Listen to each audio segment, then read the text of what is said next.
అఖిలాండ కోటి బ్రహ్మాండ నాయక రాజాధిరాజ యోగిరాజ పరబ్రహ్మస్వరూప సమర్థ సద్గురు సాయినాథ్ మహారాజ్కి జై. హలో అండి, అందరికీ నమస్తే. అందరూ ఎలా ఉన్నారు? అందరూ ఆరోగ్యంగా, క్షేమంగా, సంతోషంగా ఉండాలని మనస్ఫూర్తిగా మనందరి తరపున అమ్మవారిని వేడుకుంటున్నానండి. మీ అందరికీ ఒక చిన్న రిక్వెస్ట్. కొత్తగా మన ఛానల్ని చూస్తున్నట్లయితే ఛానల్ని సబ్స్క్రైబ్ చేసుకోండి. వీడియోని అక్కడ స్కిప్ చేయకుండా చూడండి. వీడియో నచ్చితే ఒక లైక్ చేయండి, సపోర్టు చేయండి. నన్ను సపోర్టు చేస్తున్న ప్రతి ఒక్కరికి పేరు పేరున నా హృదయపూర్వక ధన్యవాదాలు. సాయి సమర్థుల దివ్యానుగ్రహంతో మన పనులు ఆటంకాలు లేకుండా పూర్తి కావాలని నేను కూడా మీ అందరి తరపున బాబాగారి పాదాలనంటి మనస్ఫూర్తిగా వేడుకుంటున్నాను. ఈరోజు బాబాగారు ఒక చక్కని సందేశాన్ని మనకి అనుగ్రహించారు. భక్తితో, శ్రద్ధతో సాయి చెప్పేటువంటి గురువాక్కులను వినేందుకు ప్రయత్నం చేయండి. మనకు బాబాగారు తెలియజేస్తున్నారు, తల్లి, నేను నీతో ఒక ముఖ్యమైన మాటను చెప్పబోతున్నాను. నేను నీతో చెప్పే ప్రతి మాట నీ మంచి కోరి నీ తండ్రిగా నీకు చెబుతాను. కొన్నిసార్లు నేను నీ విషయంలో చాలా గట్టిగా ఉండవలసి వస్తుంది. అటువంటి సమయంలో నీ మనస్సు ఎంతో బాధపడుతుంది. ఆ విషయం నాకు తెలుసు. ముఖ్యంగా నిన్ను ఎవరైనా మోసం చేశారు అని నీకు అర్థమైనప్పుడు, అలాగే నీకు అవమానం జరిగిందని నీ హృదయానికి తెలిసినప్పుడు నీకు కలిగేటువంటి బాధ, గుండెలు పగిలే బాధ కలుగుతుంది. అటువంటి సమయంలో నువ్వు పడేటువంటి వేదన అంతా ఇంతా కాదు. కానీ ఈ సమయంలో నేను నీతో ఒక ముఖ్యమైన మాటను చెప్పాలి అనుకుంటున్నాను. ఇటువంటి సమయంలో నేను చెప్పే ఈ మాటను బాగా గుర్తుపెట్టుకో. ఆ మాట ఏమిటో తెలుసా? నీకు ఎవరు అపకారం చేశారో, ఎవరు కష్టం కలిగించారో వాళ్లకు మంచి జరగాలి అని నువ్వు కోరుకో. అవును, నువ్వు వింటున్నటువంటిది నిజమే. నేను చెప్పింది కూడా నిజమే. నేను నీతో ఎన్నడూ అసత్యం చెప్పను. నిజంగానే నువ్వు అందరూ బాగుండాలి అని, అందరి మంచిని నువ్వు కోరుకో. అలాగే నిన్ను బాధ పెట్టేవాళ్ళు కూడా బాగుండాలని మరీ కోరుకో. అలా నువ్వు కోరుకుంటం వల్ల దైవం నీకు తప్పకుండా మేలు చేస్తాడు. ఇది జగమెరిగిన సత్యం. ఎందుకో తెలుసా? యద్భావం తద్భవతి. ఈ మాటను నువ్వు చాలాసార్లు వినే ఉంటావు. నీ మనస్సులో ఏ భావం ఉంటుందో అది నీ జీవితంలో కూడా ఖచ్చితంగా జరుగుతుంది. నువ్వు గుర్తుంచుకోవలసిన విషయం ఏమిటో చెప్పనా? నువ్వు నా బిడ్డవు. నా పిల్లలు ఎవ్వరూ కూడా ఎప్పుడు ఎవ్వరికి కలలో కూడా అపకారం తలపెట్టరు. ఆ ఆలోచన కూడా రానివ్వరు. అటువంటి వారే నాకు నిజమైనటువంటి బిడ్డలు. అందరికీ మంచి జరగాలి అనే కోరుకుంటారు. మరి అందరి మంచి కోరుకునేటువంటి నా బిడ్డలకు మరి మంచి జరగకుండా ఎలా పోతుంది? నేను చూస్తూ ఊరుకుంటానని నువ్వు ఎలా అనుకుంటున్నావు? పొరపాటును కూడా నీ ఆలోచనను ఈ విధంగా రానియ్యవద్దు. నేను నీతో మళ్ళీ చెబుతున్నాను, ఎవరు ఏం చేస్తారో అదే వాళ్ళకి తిరిగి వస్తుంది. బలంగా గోడ వైపు విసిరిన బంతి మనం ఎంత బలంగా విసురుతామో అది అంతకు రెట్టింపు బలంతో తిరిగి మన దగ్గరకే చేరుకుంటుంది. అది మంచి కావచ్చు, అలాగే చెడు కూడా కావచ్చు. కానీ ఇప్పుడు నువ్వు నన్ను ఒక విషయాన్ని అడగాలనుకుంటున్నావు. బాబా, అన్ని రకాలుగా నేను నష్టపోయాను. బాధలు పడుతున్నది కూడా నేనే కదా బాబా. నాకు నష్టం కలిగించిన వాళ్ళు ప్రస్తుతం ఎంతో ఆనందంగా ఉన్నారు. వారు నా ముందే ఎంతో సంతోషమైన జీవితాన్ని గడుపుతున్నారు కదా. మరి నా మనసుకు ఎలా సమాధానం దొరుకుతుంది బాబా అని నువ్వు నన్ను అడుగుతున్నావు కదా. నీ ప్రశ్నలన్నిటికీ త్వరలోనే నీకు కాలమే చక్కని సమాధానం చెప్పబోతుంది. ఇది పరమసత్యం. నువ్వు నీ మనసుని సమాధానపరుచుకోవడం కోసం నీ ఇష్టదైవాన్ని ప్రతి క్షణము స్మరిస్తూనే ఉండు. అలాగే అందరి మంచిని కోరుకోవడం అన్న ఈ ఆలోచనను మాత్రం ఎప్పుడూ కూడా విరమించుకోవద్దు. మళ్ళీ చెబుతున్నాను, యద్భావం తద్భవతి. నీ మనస్సులో ఏ భావన ఉంటుందో ఆ భావన నీ జీవితంలో కూడా జరుగుతుంది అని బాబాగారు ఈరోజు ఒక చక్కని గురూపదేశాన్ని మనకి అనుగ్రహించారు. బాబాగారు చెప్పినటువంటి ఈ వాక్కులలోని పరమసత్యాన్ని సాయి అనుగ్రహంతో ఒక చక్కని కథ రూపంలో తెలుసుకోవడానికి ప్రయత్నం చేద్దాం. వీడియోని అక్కడ స్కిప్ చేయకుండా చూడండి. మర్చిపోకుండా లైక్ చేసి సపోర్టు చేయండి. పూర్వం కావేరీ నదీ తీర ప్రాంతంలో ఒక గ్రామం ఉండేది. ఆ గ్రామం నదీ తీర ప్రాంతానికి దగ్గరగా ఉండడంతో పచ్చని పంట పొలాలతో, పెద్ద పెద్ద పండ్ల చెట్లతో ఆ గ్రామం అంతా కూడా సస్యశ్యామలంగా ఉండేది. ఆ గ్రామం చాలా గ్రామాలకు నడిబొడ్డుగా ఉండటం చేత నిత్యము ఆ గ్రామం వైపుగా రాకపోకలు సాగించేవారు చాలామంది ఉండేవారు. ఆ గ్రామంలోని వారందరూ కూడా ఎంతో మంచి హృదయం కలిగిన వారు.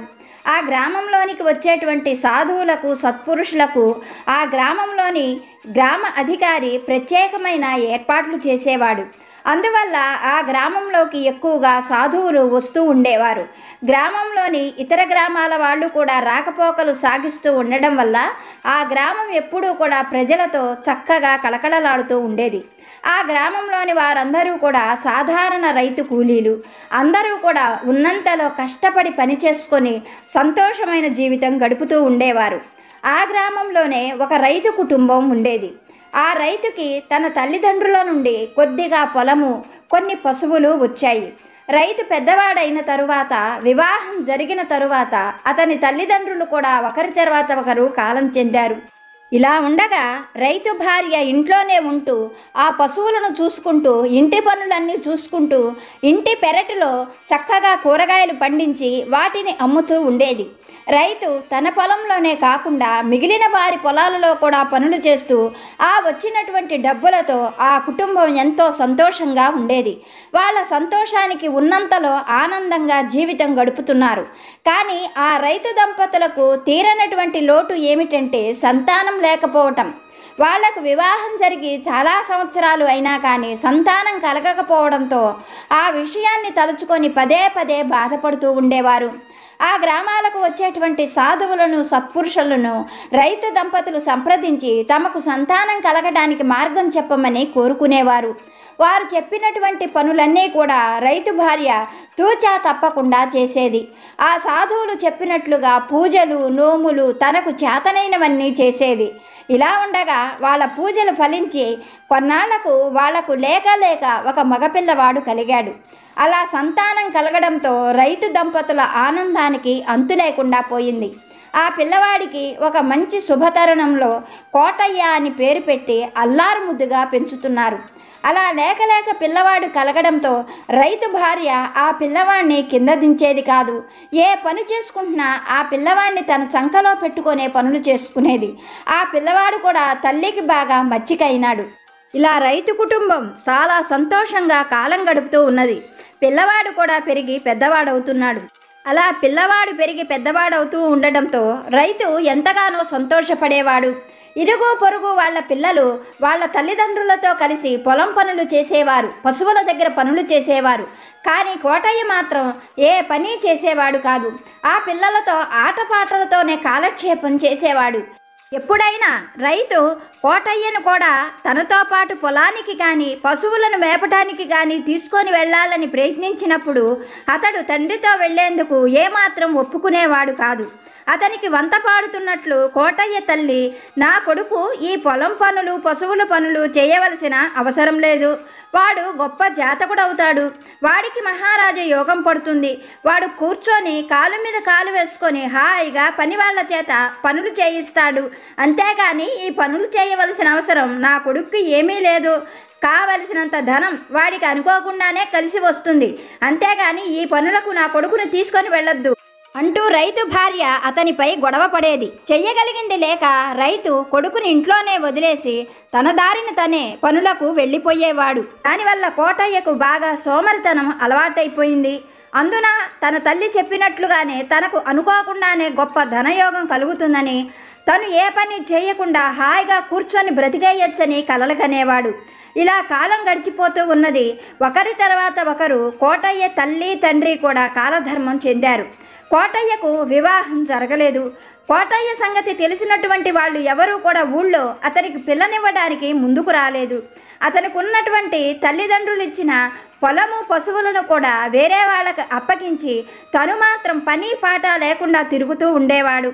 అప్పుడప్పుడు ఊళ్ళో ఉన్న రచ్చబండ దగ్గర కూర్చొని పనులకు వెళుతున్న వాళ్ళని చూసి వాళ్ళని పిలిచి తనతో పాటుగా వచ్చి అష్టాచెమ్మ ఆట ఆడమని, పులి మేక ఆట ఆడమని పిలిచేవాడు. అందుకు వారు కోటయ్యని చూసి, నీకేం బాబు, మహారాజువి, కూర్చొని ఏ గుళ్ళో ప్రసాదమో తిని కాలక్షేపం చేస్తావు, మాకు అలా కాదు, మాకు కుటుంబాలు ఉన్నాయి, మేము పగలంతా కూడా కష్టపడి పనిచేయాలి, రెక్కలు ముక్కలు చేసుకుంటే గాని సాయంకాలం వేళకు అంత ముద్ద మాకు దొరకదు, మాకు నీతో కూర్చొని ఆట ఆడే అంత ఖాళీ తీరిక మాకు లేదు అంటూ గబగబా వెళ్ళిపోయేవాళ్ళు.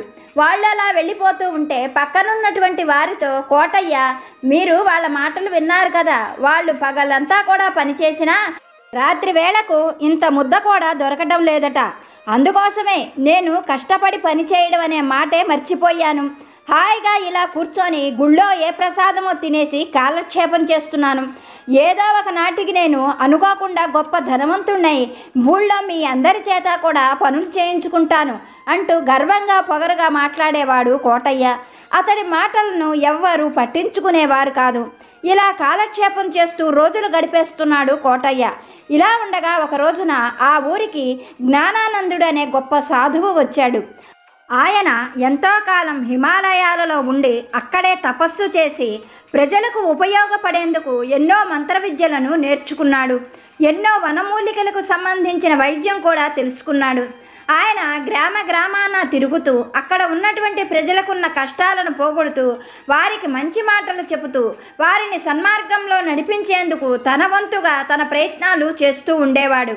అలా ఆ జ్ఞానానందుడు ఈ గ్రామానికి కూడా వచ్చాడు.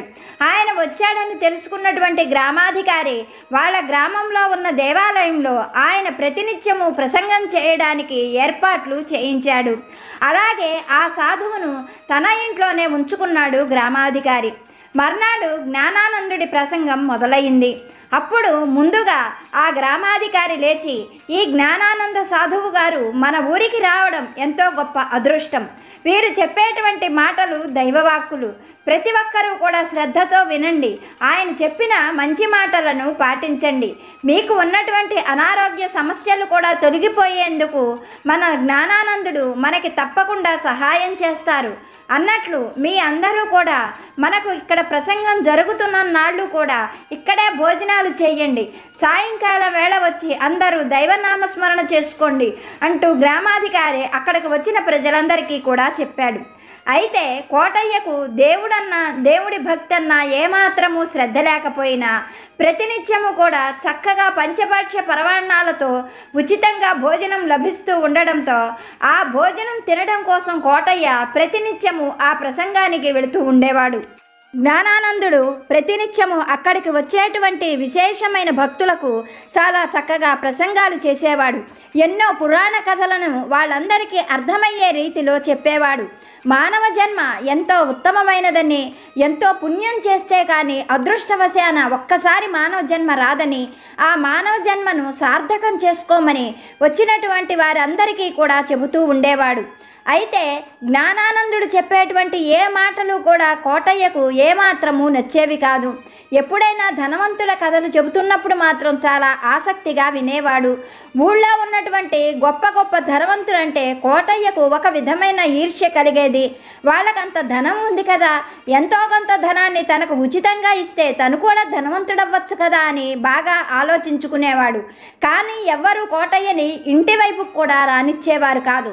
ఇలా ఉండగా ఒకనాడు కోటయ్య జ్ఞానానందుడు ప్రసంగం అంతా పూర్తయిన తరువాత అందరూ భోజనాలకు వెళ్ళిపోయాక కోటయ్య ఒక్కడే జ్ఞానానందుడి దగ్గరికి చేరి ఆయనకు భక్తిగా నమస్కరించాడు. కోటయ్యను చూసిన జ్ఞానానందుడు, నాయనా నీకేం కావాలి అని అడిగాడు.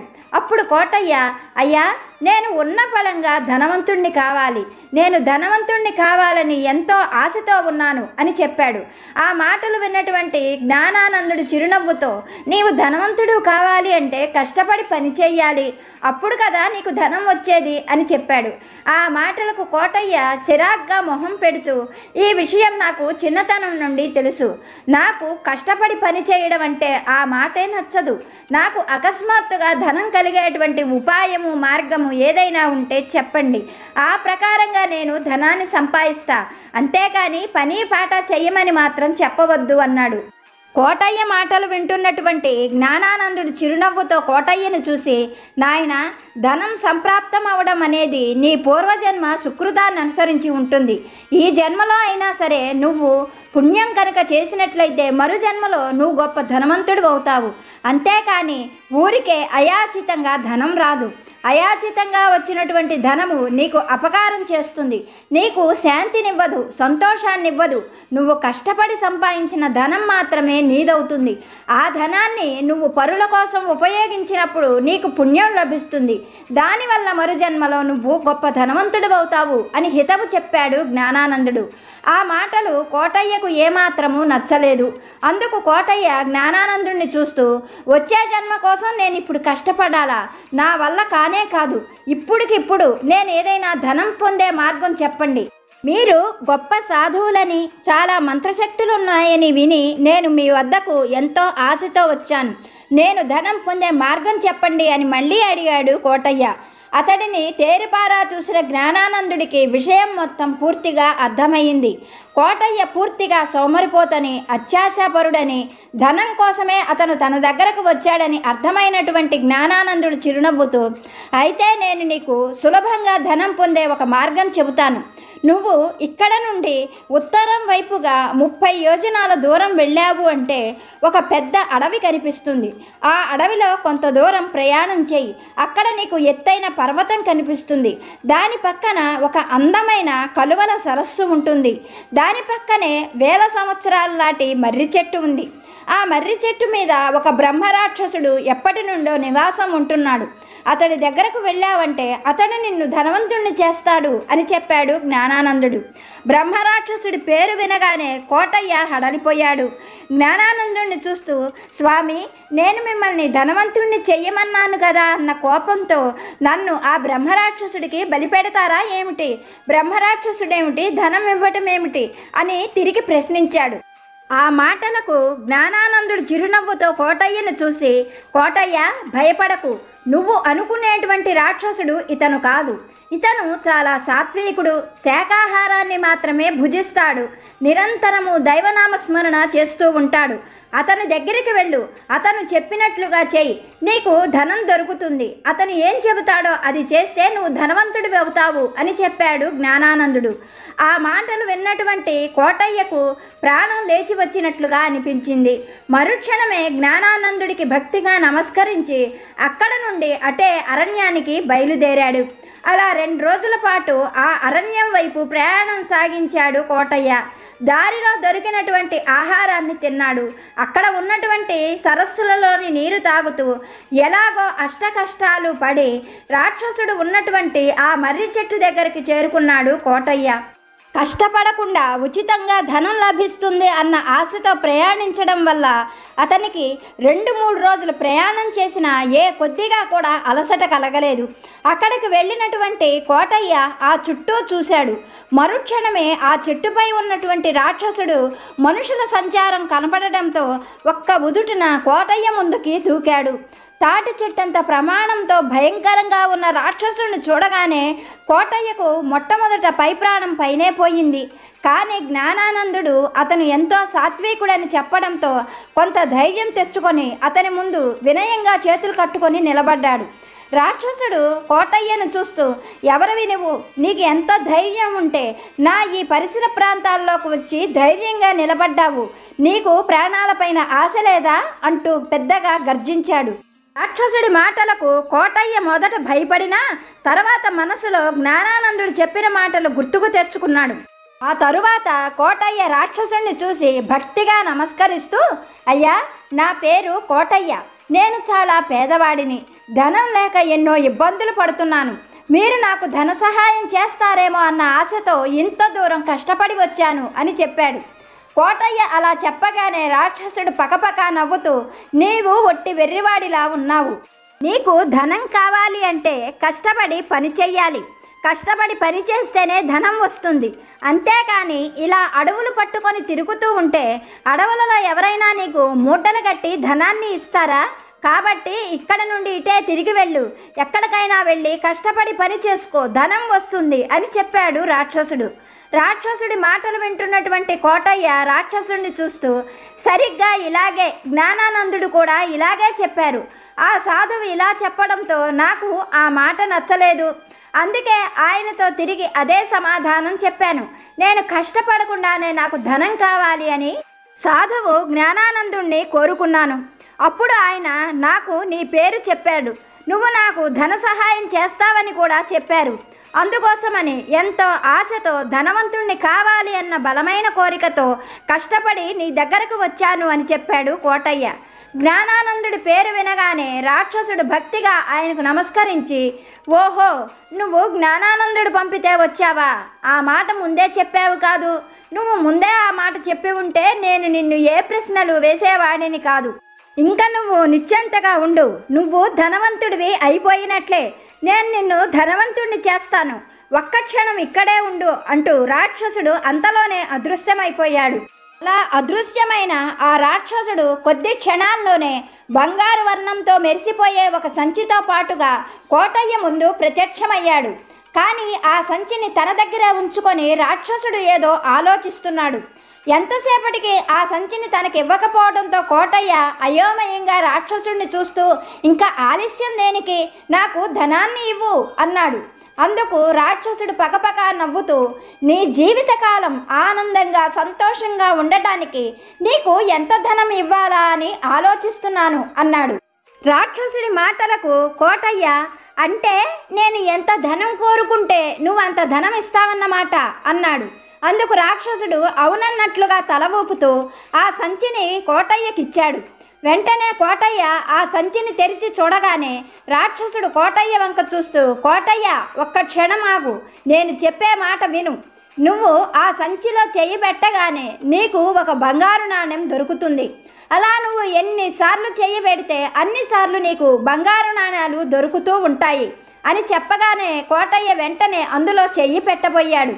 అప్పుడు మళ్ళీ రాక్షసుడు, ఒక్క క్షణం ఆగు కోటయ్య, నేను చెప్పేది శాంతం విను. ఇది నీ మంచి కోరి, నీ హితం కోరి చెబుతున్నాను.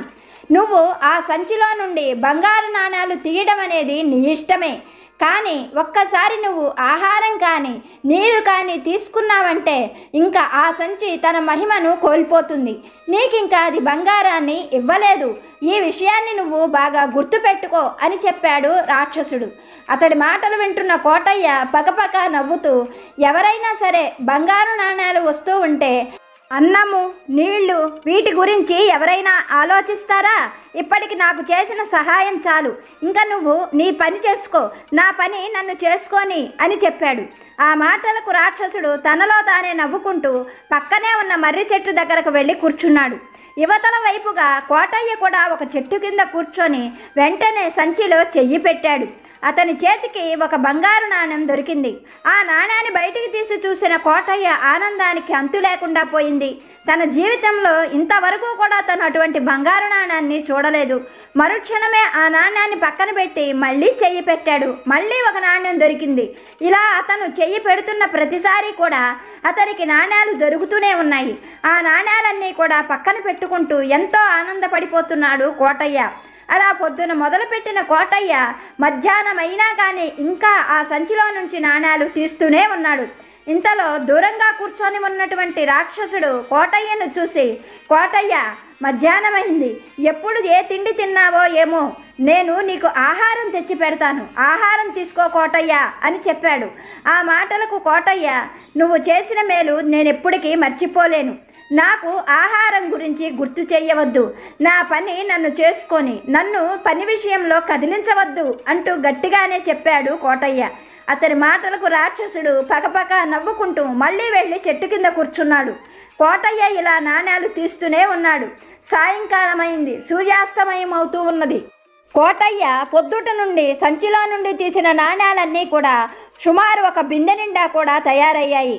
అవన్నీ చూసినటువంటి రాక్షసుడు కోటయ్య దగ్గరకు వచ్చి, కోటయ్య, నా మాట విను, ఇప్పుడైనా ఆహారం తీసుకో. నువ్వు హాయిగా బ్రతకడానికి ఈ బంగారు నాణ్యాలు సరిపోతాయి. నా మాట విని ఏదైనా ఆహారం తీసుకో అని హితవు చెప్పాడు రాక్షసుడు. కానీ కోటయ్యకు రాక్షసుడి మాటలు ఏమాత్రము నచ్చలేదు. రాక్షసుడిని చూస్తూ కోటయ్య, నీకు ఆహారం కావాలంటే నువ్వు వెళ్ళి తిను, అంతేకాని నాకు ఆహారం అవసరం లేదు. ఇలా బంగారు నాణ్యాలు వస్తూ ఉంటే ఆహారం వైపుకి ఎవరి మనస్సు మళ్ళదు. దయచేసి నన్ను ఇంకా ఈ విషయంలో కదిలించవద్దు. నీ సలహాలకు సూచనలకు ధన్యవాదాలు. నువ్వు వెళ్ళిపో అంటూ కోపంగా చెప్పాడు కోటయ్య. చెయ్యగలిగింది ఏమీ లేక రాక్షసుడు దూరంగా వెళ్ళిపోయి చెట్టు కిందే కూర్చున్నాడు.